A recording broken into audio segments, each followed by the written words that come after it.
You know that there is a country that actually went from 4 million tourists a year to almost 18 million.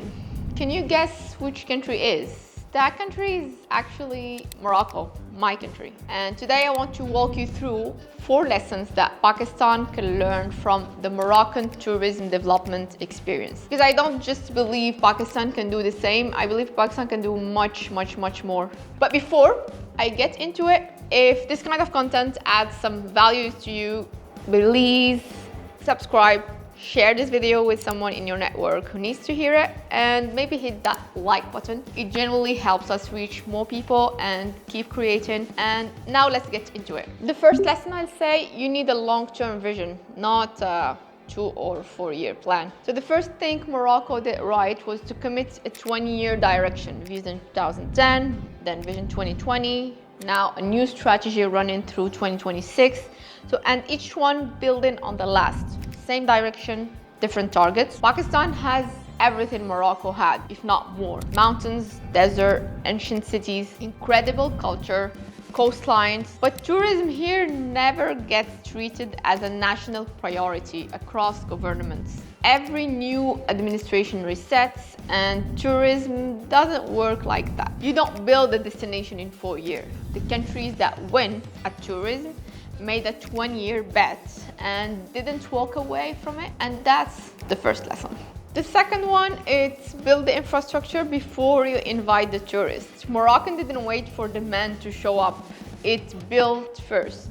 Airport upgrades, roads opened to remote areas, budget airlines agreement signed. The government gave Ryanair, for example, domestic routes inside Morocco to connect cities tourists had never reached before. It looked crazy at that time, but it really worked on the long term. Pakistan has incredible destinations that are simply not accessible enough. Maybe Hunza, Fairy Meadows, Chitral Valley, I've just been a few days ago.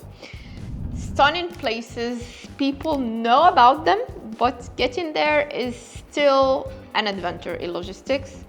Infrastructure isn't glamorous, but it's what converts. I'd love to go someday into an actual ticket purchased. Morocco learned that quite early, and Pakistan needs to make it a priority, not eventually, but now. The third lesson, the crafts. The craft sector is an economy of its own, so treat it like one.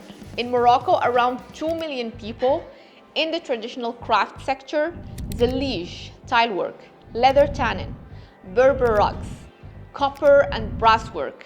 That sector alone represents about 8% of our GDP. And tourism is what keeps it alive, because when crafts has economic value, it survives. When it has no value, it disappears within a generation. And Pakistan has one of the richest artisanal cultures in the world: truck art, adrak, hand-woven textiles, the woodwork coming out of Chinyot, the embroidery tradition, the blue pottery of Multan. These are not folkloric curiosities, they are world-class products with a global market. So if tourism creates the demand and the infrastructure to connect them to buyers, Morocco built that bridge deliberately, and Pakistan definitely can too. Lesson number 4 and the last, heritage and nature are the products. Market them like it. Morocco didn't have oil, didn't have gas. What it had is the Sahara, the Atlas Mountains, the ancient Medinas, the food, the culture. And the government made the decision. This is our product, and we are going to invest in it and tell that story to the world consistently for more than 20 years. Old Medinas of Fez and Marrakesh were at risk of actually collapsing. Buildings falling, young population leaving the Medina, and the government used tourism revenue to fund actually restoration. Not to build museums, but to keep living communities alive. When actually heritage has economic value, again, people will protect it. When it doesn't, it disappears. And that's what unfortunately sometimes happens in Pakistan. Pakistan is sitting on the most extraordinary landscape and heritage on earth.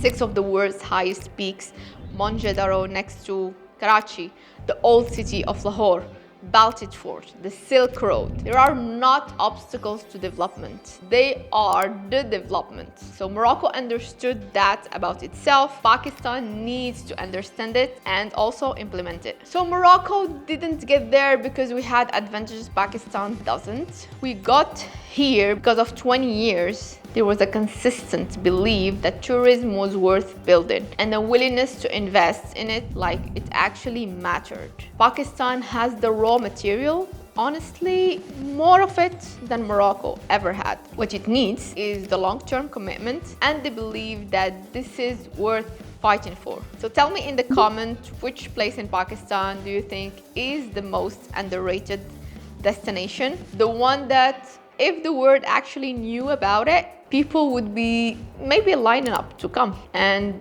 I want to know what you are thinking of it.